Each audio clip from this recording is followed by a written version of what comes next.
Yellow jackets inspire protesters thousands of miles from France. With all eyes on, demonstrators in Iraq are revisiting a look that has become a symbol of French dissent. Protesters donned similar fluorescent neon vests to those worn by France's yellow jackets as they took to the streets in the southeastern city of Basra on Tuesday. Around 100 people demanding basic services including water and electricity later stormed the office of Basra Governor Assad al-Eidani.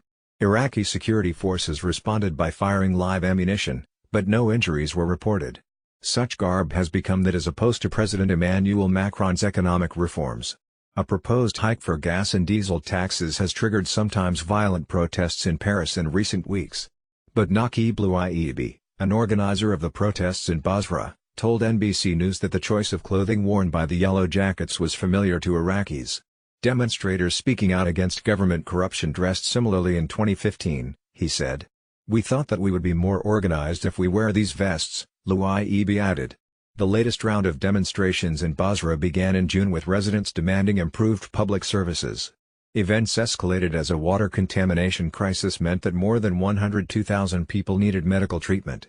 In September, a curfew was imposed as protesters blocked roads, clashed with police and set fire to the headquarters of political parties.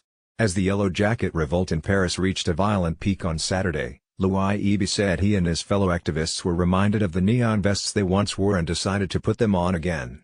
Iraqis weren't the only ones inspired by recent events in France. In Serbia, in parliament while highlighting the high cost of fuel. Linda Givitash is a reporter based in London.